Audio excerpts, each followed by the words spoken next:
Dear students, जैसे कि कल हम लोग पढ़ रहे थे, अभी तक महासागरीय गतियाँ पढ़ रहे हैं। तो गतियों में हम लोगों ने वेव्स और टाइड्स यानी कि लहरें और ज्वार भाटा दो चीज़ देख लिया। उसी के क्रम में अब हम लोग आगे पढ़ेंगे ओशनिक करेंट्स मीन्स महासागरीय धाराएं। अब आप लोग देखिए, हम लोग महासागर पढ़ रहे हैं। महासागरों में धाराएं, जिस प्रकार धरातल पर नदियाँ प्रवाहित होती हैं, ठीक उसी प्रकार महासागरों में भी एक नदी के रूप में जल एक निश्चित दिशा में आगे की ओर अथाह मात्रा में जब बढ़ता है तो उसको हम लोग कहते हैं कि ये धाराएं हैं। धाराओं को हम लोग, जो समुद्र का जल जो होता है वो हजारों किलोमीटर तक नदी के रूप में एक निश्चित दिशा में तल से लेके तली तक का जल जब आगे की ओर बढ़ता है तो उसे हम लोग धाराओं के नाम से जानते हैं। धाराओं का संतुलन कैसे रहता है? हम लोग देख रहे हैं कि जहाँ पर धाराएं होती हैं वहाँ विभिन्न प्रकार के आर्थिक गतिविधियों में भी सहायक होती हैं, जैसे कि उत्तम बंदरगाह हो जाते हैं, तापक्रम भी संतुलित रहता है। इसी के आधार पर हम लोग आगे चलते हैं और इसमें देखिए, धाराओं को हम लोग कई रूप में जानते हैं। जैसा कि आप लोग सामने देख रहे हैं, ड्रिफ्ट मीन्स प्रवाह, सेकंड है करेंट्स मीन्स धाराएं, और स्ट्रीम मीन्स विशाल धारा। तो ड्रिफ्ट जो होता है यह है प्रवाह। प्रवाह का अर्थ होता है जब सागरीय जल एक निश्चित दिशा में केवल पवन से प्रेरित होकर आगे की ओर बढ़ता है।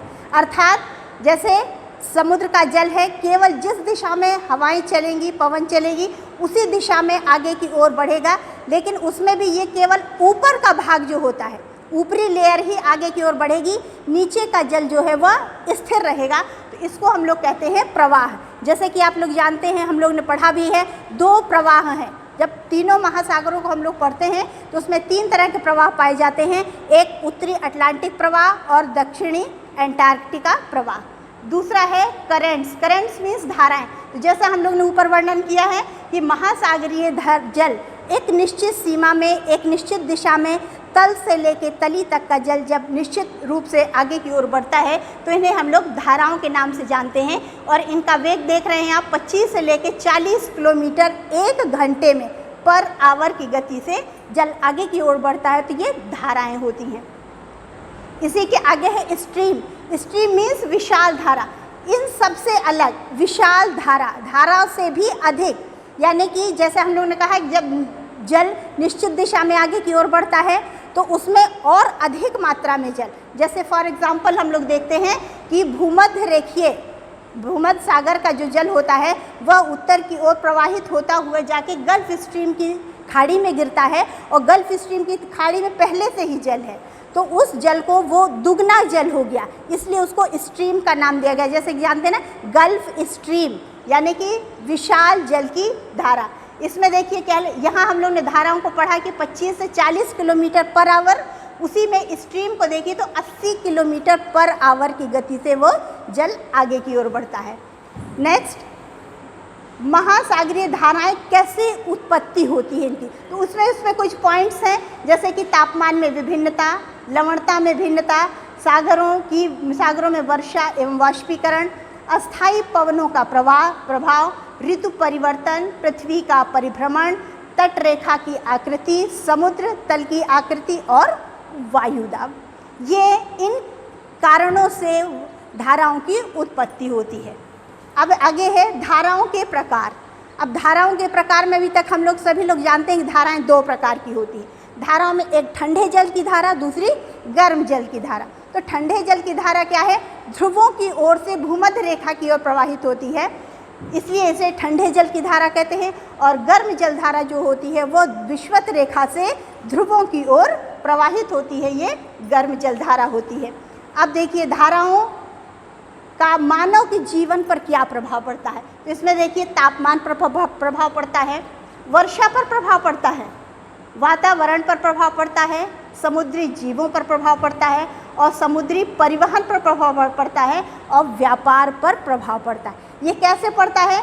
हम लोग देखते हैं कि धाराएं हमेशा तटों के किनारे से ही बहा करती है, तो जिस क्षेत्र के निकट से होकर धाराएं प्रवाहित होती हैं, उसी तरह के, जैसे कहा ना तापमान में प्रभाव, तापमान पर प्रभाव कैसे पड़ेगा? जैसे कि गर्म धारा प्रभाव चल रही है तो वो तट को गर्म बना देती है, और जब ठंडी धारा किसी क्षेत्र के निकट से चलती है तो वो क्षेत्र को ठंडा कर देती है। इसी तरह आगे हम लोग करते हैं, जैसे कि मान लीजिए व्यापार पर प्रभाव, तो धाराओं का व्यापार पर क्या प्रभाव पड़ता है? उसमें ये देखा जाता है कि जो व्यापार के लिए बंदरगाह मुख्य होते हैं, शिप कहाँ पर आएंगे जाएंगे, तो यदि गर्म जलधारा है तो व्यापार के लिए वर्ष भर खुला रहेगा, और यदि ठंडी जलधारा है तो वो समुद्र जम जाएगा, तो वर्ष भर वहाँ से व्यापार नहीं हो पाएगा। तो इस प्रकार ये कुछ कारण हैं जिनसे कि धाराओं का मानव के जीवन पर प्रभाव पड़ता है। नेक्स्ट, अब हम लोग मेन धाराओं पर आते हैं।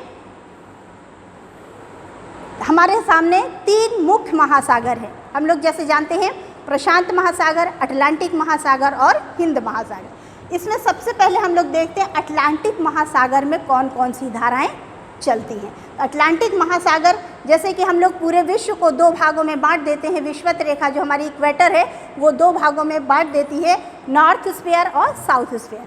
तो उसमें देखिए दोनों सागरों में अलग अलग धाराएं चलती हैं। उत्तरी अंध महासागर की धाराओं में नंबर 1 पे है उत्तरी विषुवत रेखीय धारा। अब विषुवत रेखीय धारा को हम लोग ऊपर देखते हैं, आपको ये देख रहे हैं, देखिए उत्तरी विषुवत रेखीय धारा। अब ये विषुवत रेखीय धारा क्या है? ये गर्म जल धारा है। क्यों गर्म है? क्योंकि ये विषुवत रेखा के निकट से प्रवाहित होती है, इसलिए वो गर्म जल धारा है। और दूसरा देखिए इसमें गल्फ स्ट्रीम, जैसा कि अभी हमने आगे पढ़ा था जब हम लोग धाराओं के प्रकार पढ़ रहे थे, तो उसमें कहा था ना एक ड्रिफ्ट है, दूसरा करंट्स है, तीसरा स्ट्रीम है। तो यहाँ पर अब देखिए ये आपको गल्फ स्ट्रीम दिखाई दे रही है। अब ये गल्फ स्ट्रीम की धारा ये गर्म जल धारा है। विषुवत रेखा यहाँ से गुजरती है, और ये जो विषुवत रेखा अब यहीं से बगल से उसके 2 भागों में जल बंट जाता है। एक उत्तर विषुवत रेखीय धारा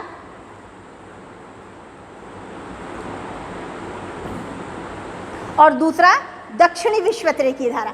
तो दोनों एक दूसरे के विपरीत हो जाती हैं। यहाँ पे विपरीत कैसे? ये अपने आगे यानी कि पूर्व की तरफ बहती हुई, ये अपने से आगे की ओर बढ़ती हुई, पहले से ही धारा है वो, उसके पास बहुत जल की मात्रा है, और जैसे ही वह आगे बढ़ता है और जाके यह जल गल्फ स्ट्रीम की खाड़ी में गिरता है, और खाड़ी में हम लोग देख ही रहे हैं कि ऑलरेडी जल है, तो वो क्या होता है, उसका जो तल है वो तल से भी ऊंचा हो जाता है, इसलिए उसे स्ट्रीम का नाम दिया गया है। और ये स्ट्रीम आगे की ओर बढ़ते हुए देखिए यहाँ पर आता है, एक छोटा सा द्वीप है जिसको हम लोग न्यू फाउंडलैंड के नाम से जानते हैं। तो यहाँ पर ये गल्फ स्ट्रीम की धारा, और ऊपर से आप देख रहे हैं ये एक लेब्राडोर की धारा आती है। यहाँ पर जब दोनों मिल जाती हैं तो ये दोनों गर्म और ठंडी जलधारा मिल जाने से घना कोहरा छा जाता है, और यहाँ पर प्लैंकटन वनस्पति हो जाती है, जिससे मछलियों का मुख्य स्थान बन जाता है, जिसको हम लोग ग्रैंड बैंक के नाम से जानते हैं। यहाँ पर मछलियाँ पकड़ी जाती हैं। ये हो गई आपकी गल्फ स्ट्रीम और विषुवत रेखीय धारा। नेक्स्ट है कनारी की धारा। अब यही धारा देखिए आप, गल्फ स्ट्रीम की धारा ही उत्तर की ओर प्रवाहित होती हुई, यहाँ आप ये देख रहे हैं, यहाँ पे एक छोटा सा द्वीप है कनारी द्वीप। कनारी द्वीप से टकरा कर ये 2 भागों में बंट जाती है, एक दक्षिण की ओर चली जाती है जिसको हम लोग कनारी धारा के नाम से जानते हैं, और दूसरी ऊपर की उत्तर की ओर चली जाती है जिसे हम लोग उत्तरी अटलांटिक प्रवाह, जो कि हमने ऊपर पढ़ा था कि धाराओं के जो प्रकार हैं उसमें ड्रिफ्ट जो था वो ऊपर है, तो ये उत्तरी अटलांटिक प्रवाह, और नीचे आ गई ये कनारी की धारा। तो ये लेब्राडोर की धारा, कनारी की धारा, गल्फ स्ट्रीम की धारा और उत्तर विषुवत रेखीय धारा, ये धाराएं क्या है, अटलांटिक महासागर के उत्तर में बहने वाली हैं। अब देखिए इसके बाद दक्षिण विषुवत रेखीय धारा इसमें आ गया। अब हम लोग दक्षिण अटलांटिक में पढ़ेंगे। इसमें आप देख रहे हैं प्रति विषुवत रेखीय धारा, ये आगे जाके देखिए ये एक द्वीप देख रहे हैं आप, यहाँ से ये टकरा के 2 भाग में बंट जाती है। ऐसी में से एक उत्तर गल्फ स्ट्रीम की तरफ जा रही है और दूसरी उसके विपरीत दिशा में चली आ रही है, इसलिए प्रति विषुवत रेखीय धारा ये दक्षिण की ओर प्रवाहित होती हुई। तो इसमें देखिए कौन कौन सी धाराएं हैं। दक्षिण विषुवत रेखीय धारा, प्रति विषुवत रेखीय धारा, ब्राज़ील की गर्म जल धारा, फॉकलैंड की ठंडी धारा, बेंगुला की धारा और एंटार्क्टिका प्रवाह।